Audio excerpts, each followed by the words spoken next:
Guys, welcome to my new video. मैं हूं Ekdeep from master classes and guys इस video में मैं बात करने वाला हूं सेंटेंस के बारे में। लास्ट वीडियो में मैंने बात किया था सेंटेंस के क्लासिफिकेशन 1 के बारे में, जिसमें मैंने बताया था सेंटेंस के टाइप किसके अकॉर्डिंग, सेंस एंड मीनिंग के अकॉर्डिंग, जिसमें मैंने आपको बताया था 4 टाइप्स के सेंटेंस होते हैं। पहला असर्टिव, जिसमें आप ओपिनियन या फैक्ट्स देते हो। दूसरा मैंने बताया था इंट्रोगेटिव, जो कि एक क्वेश्चन, एक सवाल के तौर पे आता है। तीसरा मैंने बताया था आपको इंपरेटिव, जिसमें आप क्या करते हो, कमांड करते हो, आप किसी को ऑर्डर देते हो या किसी को रिक्वेस्ट करते हो। और चौथा मैंने आपको बताया था एक्सक्लेमेटरी, जिसमें क्या होता है, सडन फीलिंग आ जाता है, जैसे गजब। ठीक है, और मैंने गाइस एक बताना मैं भूल गया था इन लास्ट वीडियो, वो था 5वां टाइप, जो कि क्या होता है, जो 5वां टाइप है वो है ऑब्जेक्टिव सेंटेंस। वैसा सेंटेंस जिसमें आप क्या करते हो, किसी को ब्लेस करते हो, किसी को विश करते हो या किसी को कर्स करते हो, बददुआ देते हो, दुआ देते हो। ठीक है, दोनों हो सकता है। और ऑब्जेक्टिव सेंटेंस को पहचानने का तरीका क्या है? ऑब्जेक्टिव सेंटेंस को आप पहचान सकते हो, ये जो सेंटेंस है ये स्टार्ट होता है या तो विश से या तो मे से। तो wish you a happy journey, wish you a happy married life together, may God bless you, may your team win the match. ये सब जो सेंटेंस हो गए, ये क्या हो गया, ये आपका ऑब्जेक्टिव हो गया। May you have a good day, wish you a good day, wish you a bad day. अच्छा भी हो सकता है, बुरा भी हो सकता है। ठीक, क्या हो गया आपका ऑब्जेक्टिव सेंटेंस हो गया, जिसमें आप क्या करना है, विश, ब्लेसिंग, कर्स, तीनों हो सकता है। ठीक है, ये पहचानने का सिंपल रूल है। अब जो है मैं आपको बताने वाला हूं क्लासिफिकेशन 2।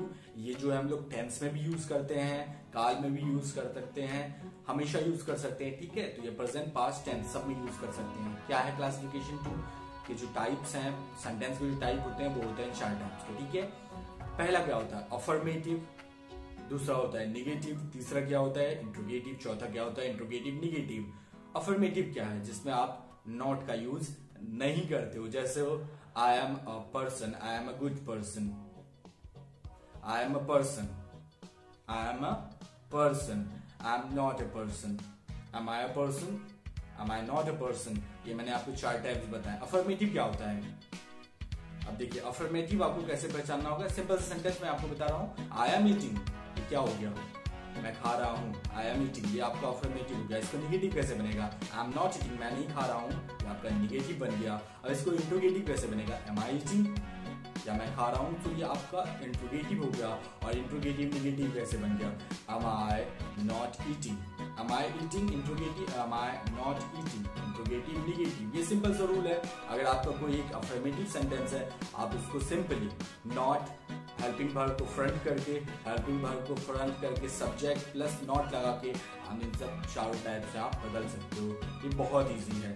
ठीक है, आपको ये क्या हो गया, 4 टाइप्स थे क्लासिफिकेशन 2 में, affirmative, negative, interrogative and interrogative negative. So I hope आपको जो है क्लासिफिकेशन 2 जो है समझ में आ गया होगा। अब गाइस क्या होता है, सेंटेंस का ये मैंने आपको क्लासिफिकेशन 2 एंड क्लासिफिकेशन 1 बताया, जिसमें आप पूरी तरह से आई होप समझ गए होंगे। अगर कोई प्रॉब्लम होगा आप पूछ सकते हो, आप पॉज करके फिर से सुन सकते हो, रिपीट करके फिर से सुन सकते हो।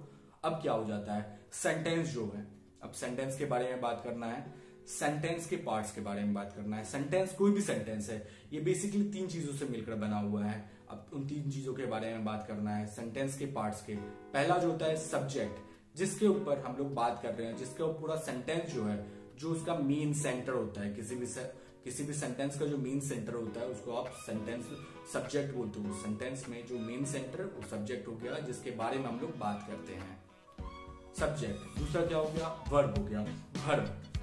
अब आपको वर्ब समझना है, वर्ब एक कंडीशन भी होता है, वर्ब जो है कंडीशन भी बताता है या एक्शन भी बताता है, किसका, सब्जेक्ट का। और तीसरा जो है ऑब्जेक्ट हो गया, तीसरा क्या है, ऑब्जेक्ट हो गया, जिसका मतलब जो है इम्पैक्ट, जो सब्जेक्ट के जो एक्शन किया, सब्जेक्ट ने कुछ भी किया, उसका एक्शन डायरेक्टली किसी का होता है, ऑब्जेक्ट।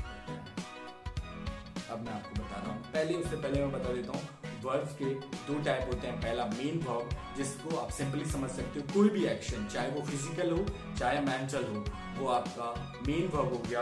और दूसरा क्या होता है, दूसरा होता है ऑक्सिलरी वर्ब या हेल्पिंग वर्ब, जो कि कंडीशन बताता है, किसका, सब्जेक्ट का कंडीशन बताता है। ठीक है, अब कंडीशन कैसे बताता है? आई am a good person, I am a bad person, ये मेरा कंडीशन बता रहा है, ये मेरा एक्शन नहीं बता रहा है। आई एम ईटिंग, ये मेरा एक्शन बता रहा है कि मैं खा रहा हूं। आई एम अ गुड पर्सन, ये मेरा कंडीशन बता रहा है, इसमें एक्शन नहीं बता रहा है, कुछ इस तरह से। ठीक है, अब मैं आपको एग्जांपल्स देता हूं, आप समझ जाओगे। जैसे मैं पार्क में खेलता हूं, I play in park, I play in park, मैं पार्क में खेलता हूं। आई क्या हो गया? सब्जेक्ट हो गया। प्ले क्या हो गया? वर्ब हो गया। प्ले इन क्या हो गया? पार्क क्या होगा? ऑब्जेक्ट हो गया। मैं कहाँ खेलता हूँ? पार्क में, कुछ इस तरह। पापा गाना गा रहे हैं, पापा इज सिंगिंग अ सॉन्ग, पापा सिंगिंग अ सॉन्ग, पापा क्या कर रहे हैं? गाना गा रहे हैं, पापा गाना गा रहे हैं। पापा इज सिंगिंग अ सॉन्ग, पापा क्या हो गया आपका यहाँ पे? सब्जेक्ट हो गया। इज क्या हो गया आपका? हेल्पिंग वर्ब हो गया। सिंगिंग क्या हो गया? वर्ब हो गया। अ सॉन्ग क्या हो गया? कि इम्पैक्ट तो उसी पे डायरेक्ट पड़ रहा है, अ सॉन्ग, वो ऑब्जेक्ट हो गया। He is 24 years old, he is 24 years old, वह 24 साल का है, उसकी उम्र 24 साल है। तो क्या हो गया? ही क्या हो गया? सब्जेक्ट हो गया। इज हेल्पिंग वर्ब हो गया एंड 24 साल उसका एज हो गया, उसका कंडीशन हो गया। ना कि यहाँ पे एक्शन नहीं बताया, यहाँ पे उसका कंडीशन बताया।